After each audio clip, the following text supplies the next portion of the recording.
things in your house are silently blocking your progress and you do not even know it. I did not believe this until I cleared mine out. So if you're holding on to any of these things I'm about to mention in this video, then it's time to let them go. Hey friend, welcome to another very interesting video. Okay, you guys, this is going to be like, I think the second video, right? The second sit down video we're having on this channel. I mean, who's counting and for how long are we going to count? But yeah, I was watching that vlog, right, where I shared, how I cleaned under my bed space and everything, and it just, a lot of things began to make sense to me, right? And I just said, you know what, you guys, who better to share it with than you, my friend, than you, my cutie. I mean, you're on your way to becoming my bestie, so everything I'm gonna share with you. Okay, yeah. So yes, first of all, if you're new here, my name is Ezinne and you're welcome to Ezinne Unfiltered. I really felt like this video was necessary or important. You guys, while I'm talking, I'm going to be doing the few touches I do, okay, before I step out. I have communion service this evening at church, okay? Yeah, for fasting. I know. I'm sure you're fasting in your church if you're a Christian, right? This is January 2026. You probably should be fasting in your church. So I feel like at the start of every year and mid-year, okay, if you can do it like 3 or 4 times every year, at least every quarterly if possible.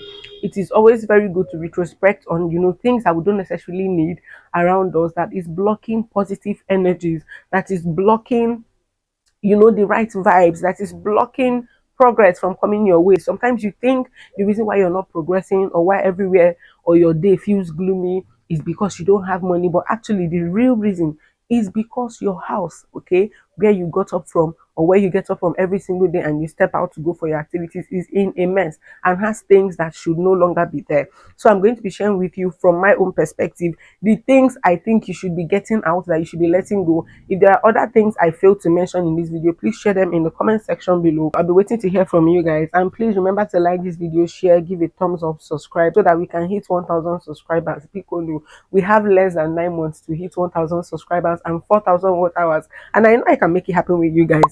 So the first thing top of my list are old clothes that don't fit anymore. Like, honestly, why exactly are you keeping those clothes? Sometimes you want to go for an event and you feel like, oh, you can't find something to wear. Meanwhile, when you open your wardrobe or you open that bag where you keep clothes, it is full of clothes. By the time you eventually decide to start rummaging or ravaging through, or ravaging, what's the right English? Oh, Chineke, nechefukwala m bekee. Echefukwala m bekee o. But you get what I mean, right? Once you start like going through the wardrobe or scavenging through your bag to see if you can find something, you actually see something, but you're like, oh no, no, no, I can't wear this anymore. It's either they don't fit anymore, they are too big, or they are too small, or they don't fit your style, or no, no, no, you can't be seen dressing like this or wearing this kind of thing anymore. And yet those clothes have been in your wardrobe or in your bag for 6 months, for 1 year, for some of them it's been 2 years. Why not just let them go? There are some cases where I've seen people say, and I've also said that myself too sometimes, that, oh, I just need to lose, a few weight, a few pounds, a few kilograms, and this particular outfit is going to bank on my body again. But here's the thing with that: by the time that outfit begins to bank on your body and it's fitted, you can now wear it out, you realize that you're no longer as comfortable as you used to be with that outfit on your body. And when you even eventually decide to go to the market to shop, there are way better outfits than that particular one, and so you wouldn't even want to wear them anymore. So please give them away to people who you think or who you've seen that need more clothes to wear, that wear a lot of repeated clothes, whether in your church, in your neighborhood, in your place of work, if you have any, in school, if you're in school, give it to them, okay? And it literally honestly creates more space for more clothes, okay, new clothes to come in. Yeah. Now, of course, following on that are old shoes, okay, worn out shoes. Why are you keeping those worn out shoes? Maybe the dent that is on that shoe is something you think, okay, when I'm out of options, is something I can manage, is something I can still make use of. But the truth is that at some point you find out that no matter what you wear, you end up wearing a particular circle of shoes or slippers, and the honest truth is you end up not wearing those particular ones again. In fact, you begin to gradually shift them out of their current position, okay, because they don't even they no longer match the aesthetics you want to see when you look at that place where you keep your shoes. If you find out that you need to start hiding those shoes or those slippers or those sandals or those footwear generally in a place where eyes cannot see them, okay, including your eyes, except when you need them out of a case of emergency or as an alternative or something like that, then my love, it is time to throw it away. You see, one thing that is like a trap when it comes to this one. Sometimes you say, oh, this thing I'm going to fix it. It's just this thing, then I'll fix it. You're not going to fix anything. If you've not been able to fix that dent in the last 3 months, in the last 6 months, trust me, my guy, you're not going to do anything, okay? You're not going to fix that shoe.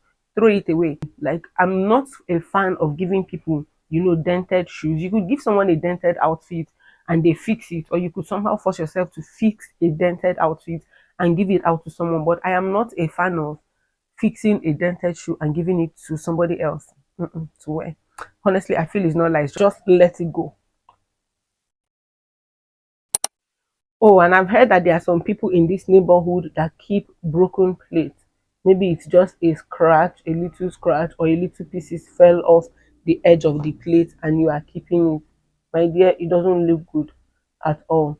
Let me tell you one way that I used to judge even the things I used to eat, because before I used to be somebody who is hard on myself, okay? Something that I will not give to other people. I don't mind wearing them, using them myself, okay? Like, I won't give you the rag, but I'll wear the rag. I don't understand. Who not supposed to look good? Who not supposed to use better thing? So in my house, I will figure like, who is the most important person in my life now that could visit my house, and I want to give the person the best of everything I have in the house. Once I pick out who that person is, my eyeliner don't finish or is dried.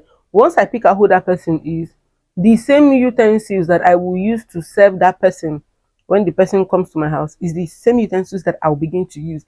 Any broken utensil, okay, whether it is just chipped on the side or a cup, okay, or anything, or spoon that I feel has become too dull to be used, okay, or to be presented to a visitor in my house, even any visitor, I'm going to throw it out. I am not, because I'm not going to use it again. And the more I keep keeping it there, the more it will keep piling up, taking up space. And I'm of the opinion too that when you take out something that is not needed, it creates more space for air to even flow through your apartment, through your kitchen, okay, and all whatnot. So let it go.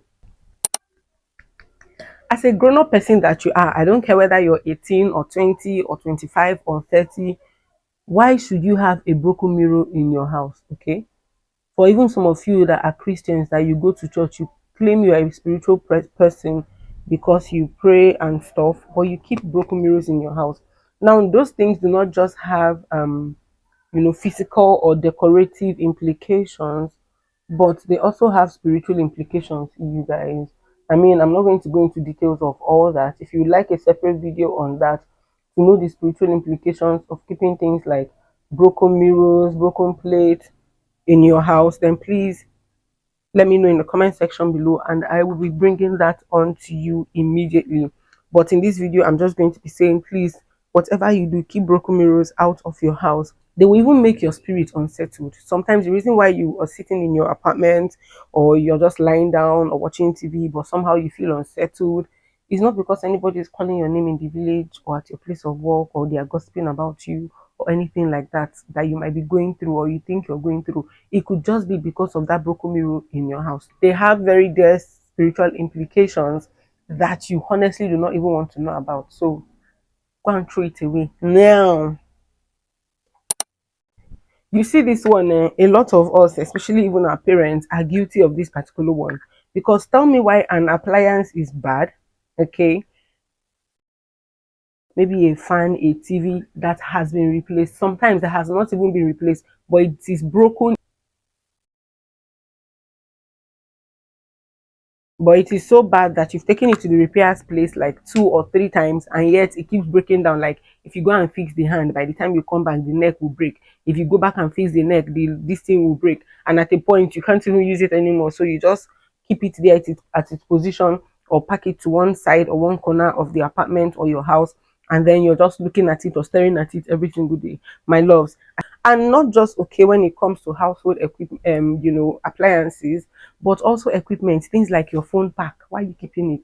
A phone that you probably used 5 years ago, the pack is still there somewhere. A power bank that you used years ago, a cord that you used, that you've been using previously, that stopped working, all of a sudden you are now using, you just keep them. Okay, when you go to that cupboard or that drawer, you realize that you still have those things inside there. What are they doing there?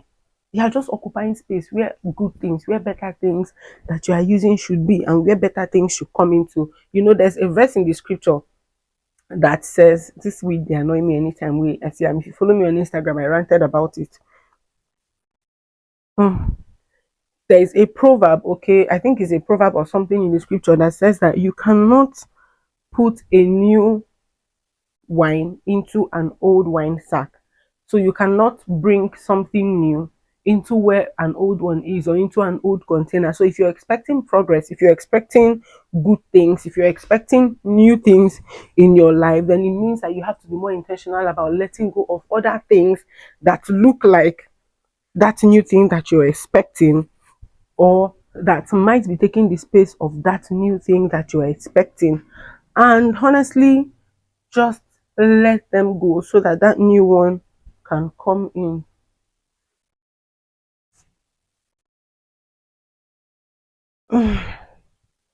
You guys, I ranted about this week, like my hairstylist, okay, messed this week up, and I think this is the only other way that I can manage it for now before I actually, get a new one or anything like that. Let go of all those things, throw out those old appliances and all, like let everything go. They've tried, they've served their purpose in your life, okay? You don't need to keep them anymore around you. There's no need for that. There's absolutely no need for that. Let those babies go, my loves. And of course, I'm thinking doing this. Does this go? So yes, my loves, let go of all those equipment. Let go of all those things. Go to that your cupboard, your bedside stand. Go and check those things out and let them go. Throw them away. You don't need them anymore. Honestly, you might think you need them, but you actually don't. And like I said, they are taking up space. One thing I realized actually is that anytime I begin to feel so stuck, anytime I begin to feel, a certain type of way, all I do is to begin to look at areas of my house that need to be decluttered, whether my kitchen, my room, everywhere, even in my family house, okay, my father's house, and even in my own apartment right here. By the time I am done decluttering all those things, trust me, my darlings, that feeling of being stuck disappears completely, and I don't feel it anymore. And since then, you guys, once I started, like I said, once I start to notice all those things, I just start to declutter and declutter and declutter, and I begin to feel a lot more better afterwards. I begin to feel a whole lot more better afterwards. And that, of course, my loves, brings me to the end of this video. Did you find this video helpful or interesting? Let me know. Are there other things you like us to talk about? Okay, bordering on relationship, on life generally, on issues, okay, happening around that you think, oh, let's talk about it on this channel. Okay, let's just have a go at it. Let me know in the comment section as well below. Please remember to like, share, give a thumbs up, subscribe if you have not done that already, my loves. And of course, till I come your way next time in another very interesting video on this channel. This is your girl Ezinne signing out. Peace out.